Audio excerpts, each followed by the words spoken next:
Caminando con el hermano Bertil.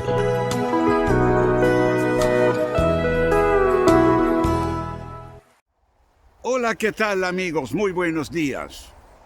Pedro estaba sentado junto con otra gente alrededor de un fuego para calentarse aquella noche en el patio del sumo sacerdote. Entre ellos había soldados romanos, había empleados de la casa del sacerdote. Todos estaban allá juntos, calentándose. El motivo por qué estaban allá era porque habían prendido a Jesús y él estaba en el patio para ser interrogado, sentenciado, también juzgado a la muerte como deseaban. Estaba a la mira de todos, inclusive de Pedro. Él había seguido a su maestro de lejos para ver lo que estaba pasando. Tenía cierto temor que iban a identificarle como discípulo del Señor, pero una empleada pregunta y se fija en él diciendo, tú también estaba con él. Entonces él dijo, no le conozco. Luego otro preguntaba, bueno, era uno de ellos, ¿no es cierto? No lo soy, dijo. Después que había pasado una hora, otro dice, verdaderamente tiene que ser uno de ellos porque eres Galileo. Entonces él dijo, no sé lo que me estás diciendo. Y justamente en ese momento cantó el gallo. El Señor se dio vuelta, mirando al Pedro con una mirada de amor. Entonces Pedro se acordó lo que Jesús había predicho, que antes que el gallo cante, que él iba a negar que él era discípulo de Jesús como 3 veces. Él se levantó, salió fuera y lloró amargamente. Arrepentido, destruido, totalmente deshecho por lo que había pasado. Mi amigo tal vez está sentado junto con otros que tal vez no son creyentes y te están preguntando, ¿no eres un creyente, no es cierto?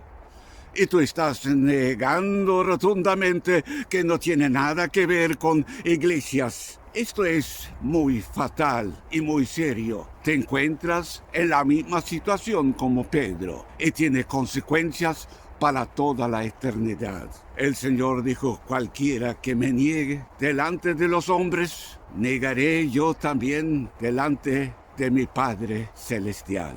Pedro había fracasado y nunca jamás había pensado que los momentos alrededor del fuego iba a significar una caída fatal. Algunos días después, Pedro, junto con algunos de los discípulos, se encuentra pescando en el mar de Tiberias.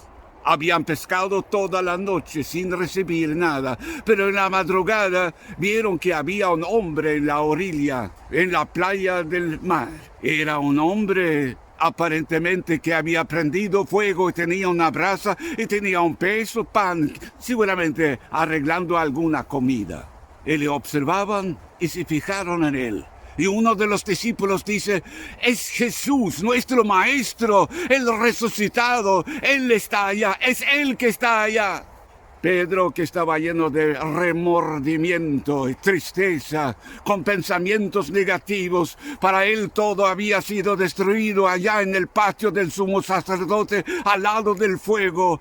Él vio a su maestro allá en la playa, no podía detenerse, se lanzó en el agua y se acercó a Jesús nadando. Yo puedo imaginarme cómo era el reencuentro entre el Señor resucitado y el discípulo caído.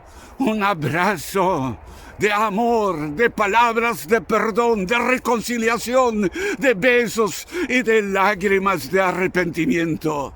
¡Qué momento tan fantástico! Luego estaba sentado Pedro junto con su maestro allá. Y él asegura a su maestro que le amaba. 3 veces afirmaba eso, te amo. Y Jesús tira las líneas del futuro para Pedro, que iba a ser usado y también de pastorear las ovejas y ser una herramienta en la mano de él. Con otras palabras, él fue restaurado. Por más caída que había tenido, por más que había negado que era discípulo, fue perdonado y restaurado.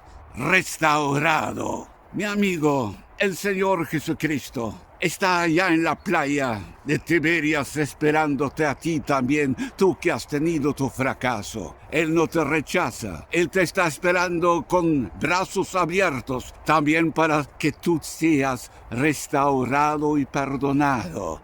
Ese encuentro de Pedro con Jesús al lado del fuego era necesario para poder recibir otro tipo de fuego. No un fuego encendido por seres humanos o por efectos, sino un fuego que iba a venir del cielo mismo. Y el día de Pentecostés, los 120 estaban esperando la promesa del Señor y orando en el aposento alto. Allá entre ellos estaba Pedro, ese Pedro que había caído, ese Pedro que había fracasado, pero ese Pedro que había sido restaurado. Y cayó el Espíritu Santo, el fuego desde el cielo mismo, con un ruido tan fuerte que se sentía en toda la ciudad.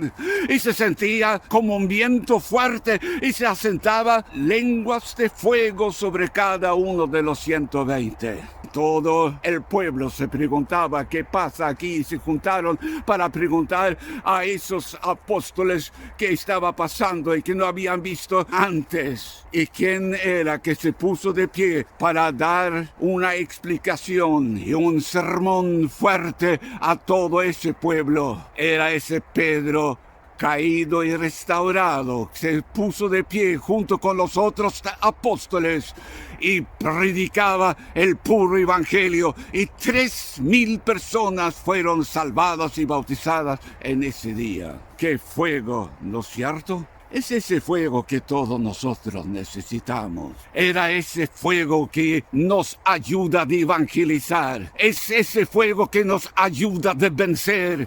Es ese fuego que nos ayuda a llevar el evangelio a otras partes. Es ese poder que nos ayuda a servir a Dios en todas las circunstancias. Ese fuego necesitamos todos nosotros. Tal vez está esperando ese fuego. Pero primeramente hay que pasar por el fuego de la playa de Tiberias. De allá ser reconciliado y renovado y restaurado por Jesús. Recién entonces puedes esperar el fuego del cielo. Que Dios te bendiga ricamente. Amén.